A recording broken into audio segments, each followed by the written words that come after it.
તો અમદાવાદના ચંડોળા વિસ્તારમાં કાટમાળ ખસેડવાનું કામ પૂરજોશમાં ચાલી રહ્યું છે। ડિમોલિશન બાદ હવે કાટમાળ ખસેડવાની કામગીરી થઈ રહી છે।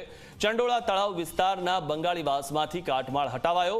જેસીબી અને ડમ્પરની મદદથી કાટમાળ દૂર કરવામાં આવ્યો। બીજી તરફ પોલીસ બંદોબસ્ત સાથે જમીન માપણી માટે જિલ્લા લેન્ડ રેકોર્ડ વિભાગના કર્મચારીઓ સર્વે કરી રહ્યા છે। આગામી સમયમાં ડિમોલિશનની બીજા તબક્કાની કામગીરી શરૂ થશે। તળાવની બહારની હદમાં પાકી દિવાલ બનાવાશે અને ચંડોળા તળાવનો વિકાસ પણ કાંકરિયા તળાવ જેવો કરવામાં આવશે।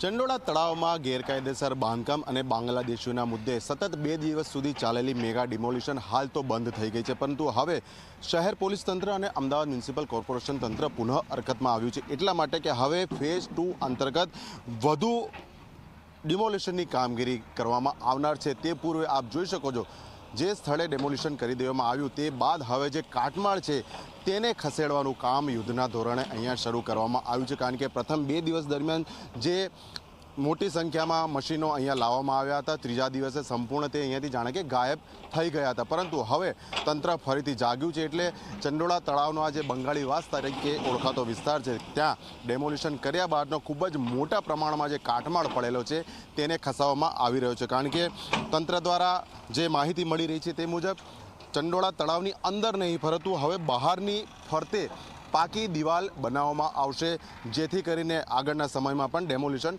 રોકી શકાય। એટલે પાછળની તરફના દ્રશ્યો છે તે આપ જોઈ શકો છો, મોટા મોટા જેસીબી મશીન, હિટાચી મશીન છે, એટલી જ મોટી સંખ્યામાં ડમ્પર પણ છે કે આ તમામ જે કાટમાળ છે તે અહીંયાથી ખસેડવામાં આવે છે। એટલે આ કાટમાળ ખસેડ્યા બાદ અહીંયા વ્યવસ્થિત રીતે ફેન્સિંગ અને દિવાલ સહિતનું જે કામ છે તે તંત્ર દ્વારા કરવામાં આવશે અને જિલ્લા કલેક્ટર તંત્ર સાથે સંકલનમાં રહીને હાલમાં તળાવમાં સર્વે પણ કરવામાં આવ્યો છે, તેનું ડિજિટલ મેપિંગ કરી આખો એક હદ નક્કી કરવામાં આવશે અને તે બાદ જે દિવાલ અને ફેન્સિંગનું કામ છે તે મ્યુનિસિપલ કોર્પોરેશન તંત્ર દ્વારા હાથ ધરવામાં આવશે।